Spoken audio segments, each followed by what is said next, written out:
ఉమ్మడి ఉభయ గోదావరి జిల్లాల్లో శ్రావణ మాసపు శోభ కొనసాగుతుంది. ఈ రేపు చివరి శుక్రవారం కావడంతో ఆలయాలన్నీ సర్వాంగ సుందరంగా ముస్తాబయ్యాయి. మహిళలందరూ వరలక్ష్మి వ్రతం చేసుకోవడానికి ఈ ఆలయాలకు అయితే పోటెత్తనున్నారు. ముఖ్యంగా పిఠాపురం నియోజకవర్గం నుంచి పవన్ కళ్యాణ్ పిఠాపురం ఆడపడుచులకు ఒక ప్రత్యేక కానుక పంపించారని చెప్తున్నారు. పురుహూతిగా అమ్మవారి ఆలయంలో ఈ వరలక్ష్మి వ్రతాల కోసం విస్తృతమైన ఏర్పాట్లు చేస్తున్నారు. పవన్ కళ్యాణ్ పిఠాపురం ఆడపడుచులకు పంపించిన కానుక ఏంటి, అసలు పురుహూతిక అమ్మవారి ఆలయంలో ఎన్ని సామూహిక వరలక్ష్మి వ్రతాలు చేయబోతున్నారు అనేది మనతో మాట్లాడడానికి పిఠాపురం జనసేన ఇన్ఛార్జ్ మర్రెడ్డి శ్రీనివాస్ ఉన్నారు. ఆయనతో మాట్లాడదాం. సార్, పవన్ కళ్యాణ్ గారు పిఠాపురం ఆడపడుచులకు ఒక ప్రత్యేక కానుక పంపించారు ఈ వరలక్ష్మి వ్రతానికి అని చెప్తున్నారు. ఏంటది, అది దాని విశేషాలు ఏంటి? సార్, అందరికీ నమస్కారం అండి.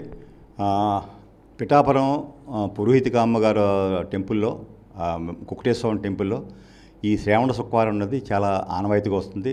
గతంలో కూడా జరిగింది. గత సంవత్సరం కూడా మన శాసనసభ్యులు, రాష్ట్ర ఉప ముఖ్యమంత్రి పవన్ కళ్యాణ్ గారు ప్రత్యేకంగా ఆడపడుచులకు, అంటే ఇంత విస్తృత స్థాయిలో ఎప్పుడూ జరగలే.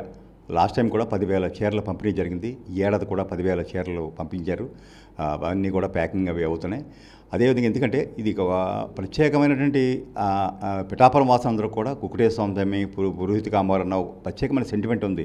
అదేవిధంగా ఈ సందర్భంగా మరో మాట చెప్తున్నారు. మొన్న రాఖీ పూర్ణిమ సందర్భంగా వితంతువులకి ఎవరైతే 40 సంవత్సరాల లోపు ఉన్నారో వారందరికీ కూడా 1,500 మందికి సార్ కానుక పంపడం జరిగింది. ఎందుకంటే పిఠాపురానికి ఆయనకు ఉన్న అటాచ్మెంటు, అదేవిధంగా పిఠాపురం వాసులకు ఉన్నటువంటి ఆ టెంపుల్తో ఉన్న అటాచ్మెంట్ని గౌరవిస్తూ, అదేవిధంగా ఆడపడుచుల కోసం ఈ ప్రత్యేక కానుకను పంపడం జరిగింది. గత సంవత్సరము చేశాము, ఈ సంవత్సరం కూడా అదే రీతిన చేస్తున్నాం. నిన్నటి రోజున మా రాష్ట్ర అధికార ప్రతినిధి, ప్రభుత్వ విప్, ఎమ్మెల్సీ అయినటువంటి మన హరిప్రసాద్ గారు, కాకినాడ రూరల్ శాసనసభ్యులైనటువంటి మంతం నానాజీ గారు, కాకినాడ జిల్లా అధ్యక్షులైనటువంటి తుమ్మల బాబు గారు వచ్చారు. మన సిఏ గారితో, టెంపుల్ ఈవో గారితో అంతా కూడా సమీక్ష సమావేశం చేసి ఈ కార్యక్రమాన్ని ఎలాగా ఇబ్బంది లేకుండా మనం చేయాలి, ఏ రకమైన బ్యారికేడింగ్ చేయాలి, ఎక్కడెక్కడ ఎంతెంత చేయాలి, బేసికల్గా మనం అనుకుంటుంది ఏంటంటే 5 బ్యాచ్ల్లో చేయాలని చెప్పారు. దాన్ని కూడా అంబిక అన్ని రకరకాల ఈశ్వరి అని ఈ రకంగా అన్ని పేరు చేసి 5 బ్యాచ్ల కింద విడదీసి కార్యక్రమం చేయాలని చాలా పకడ్బందీగా దానికి ప్రణాళిక రూపొందించుకుని దాన్ని అమలు చేయడానికి ప్రయత్నం చేస్తున్నాం. అంటే పిఠాపురం ఆడపడుచులకి పవన్ కళ్యాణ్ అన్నగా నేనున్నానని ఒక భరోసా కల్పిస్తున్నారు. ఆ విధంగానే ఈ చీరల పంపిణీ కానీ, మొన్న వితంతువులకి పంపించిన చీరలు కానీ, అదేవిధంగా గత సంవత్సరం కూడా పంపించాలని చెప్తున్నారు. అసలు ఈ 10,000 మంది సామూహిక వరలక్ష్మి వ్రతాల్లో పాల్గొంటానని చెప్తున్నారు. వారి కోసం ఈ కార్యక్రమాల్లో జనసేన నుంచి ఎవరైనా పాల్గొనే అవకాశం ఉందంటే మీరు కాకుండా వేరే ఎవరైనా?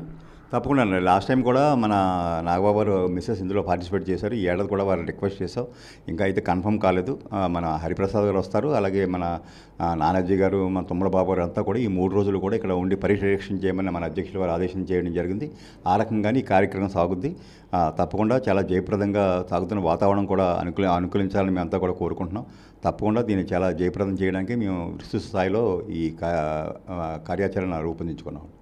ఈ సామూహిక వరలక్ష్మి వ్రతాలు పురోహితిక అమ్మవారి ఆలయంలో చివరి శుక్రవారం నాడు జరుగుతాయని చెప్తున్నారు. 10,000 మంది ముత్తైదువులు ఈ కార్యక్రమంలో పాల్గొని అమ్మవారికి వ్రతం చేసుకుంటారని చెప్తున్నారు. వీరి కోసం ఇప్పటికే డిప్యూటీ సీఎం పవన్ కళ్యాణ్ సోదర భావంతో ఇక్కడ ఉన్న ఆడపడుచులందరికీ 10,000 చీరలు ఇప్పటికే పంపించారని చెప్తున్నారు. ఇవి ముత్తైదువులకు ఆ రోజున పంచుతామని చెప్తున్నారు. గత సంవత్సరం ఈ వరలక్ష్మి వ్రతాలకు ఎమ్మెల్సీ నాగబాబు గారి సతీమణి వరలక్ష్మి వ్రతంలో పాల్గొని ముత్తైదువులకు స్వయంగా ఈ చీరలు అందించడం జరిగిందని చెప్తున్నారు. ఈ సంవత్సరం కూడా ఆమె పాల్గొనే అవకాశం ఉందని చెప్తున్నారు. మొత్తం మీద చూసుకున్నట్లయితే ఎటువంటి ఇబ్బందులు, అవాంఛనీయ సంఘటనలు జరగకుండా మొత్తం మీద పోలీసులు అలాగే తమ పార్టీ ప్రతినిధులతో ఇప్పటికే ఒక సమావేశం ఏర్పాటు చేసి ఈ వరలక్ష్మి వ్రతాలు సక్సెస్ఫుల్గా కంప్లీట్ చేయడానికి పూర్తిగా ఏర్పాట్లు చేశామని శ్రీనివాస్ చెప్తున్నారు.